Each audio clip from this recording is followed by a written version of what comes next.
জন্মগত কারণে কোন নারী কোন অসুস্থ পুরুষের সেবা করতে পারবে কিনা, এর বিধান কি? কোন নারী কোন বেগানা পুরুষের সেবা করবে না। একজন নারী অন্য নারীদের সেবা করবে, তিনি তার মাহরাম পুরুষদের সেবা করবেন। কিন্তু আজকের পৃথিবীতে আমাদের এই চিকিৎসা ব্যবস্থায় এমন একটা পর্যায়ে চলে গেছে, আপনারা অনেকে জানেন যে এই মেয়েদেরকে নার্স রাখা তো অনেক পরের কথা। বাংলাদেশে একটা ভয়াবহ বিষয় আপনারা নিশ্চয়ই অবগত হয়েছেন অনেকে, আর অনেকে হয়তো জানেন না।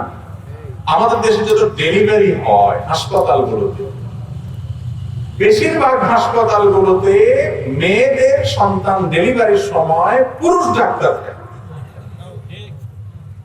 এবং এটা আমি তো মনে করি মানবতার জন্য বিশাল বড় একটা লজ্জা। সভ্য সমাজের সবচেয়ে বড় লজ্জাস্কর বিষয়গুলোর মধ্যে একটাই।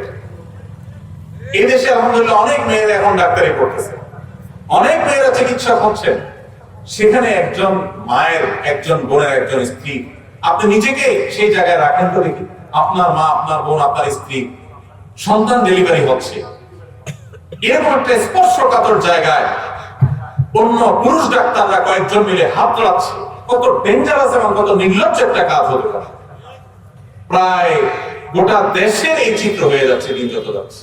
শুধু আমাদের দেশে না, পৃথিবীর বিভিন্ন দেশে এই চিত্র আজকাল অহরহ হয়ে যাচ্ছে।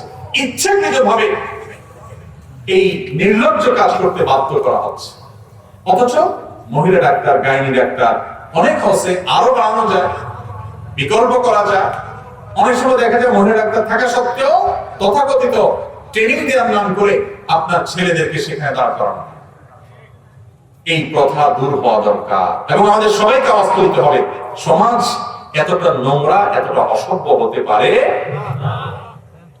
আপনি আপনার ট্রেনিং এর কথা বলবেন, প্রশিক্ষণের কথা বলবেন, হাজারো ব্যবস্থা আছে এর জন্য। তাই বলে একজন নারীর জীবনের এই কঠিন সময় পুরুষদের হাতে তাকে ছেড়ে দেয় এবং পুরুষরা তার শরীরের সমস্ত আপনার জায়গায় হাত দেয়া এবং এই নির্লজ্জ কাজ করা, এটাকে কোনোদিন আমরা কেউই সহ্য করতে পারি না। আমাদের প্রত্যেককে এটা নিয়ে কথা বলতে হবে।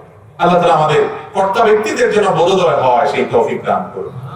তো যেটা বলছিলাম, নার্সিং পেশা মেয়েদেরকে রাখা হয়েছে। গোটা পৃথিবীতে চিকিৎসা ব্যবস্থা আজকাল এটা করা হয়েছে যে মেয়েরা সেবা দিবে। আরে ভাই, একজন রোগী তার সেবায় একজন মেয়েকে যখন আপনি নিয়োগ দিবেন, বিশেষ করে ইয়াং মেয়েকে যখন আপনি নিয়োগ দিবেন, তার ব্যক্তিত্ব আছে, তার প্রাইভেসি আছে, তার পর্দার বিষয় আছে, সেগুলো লঙ্ঘন হচ্ছে।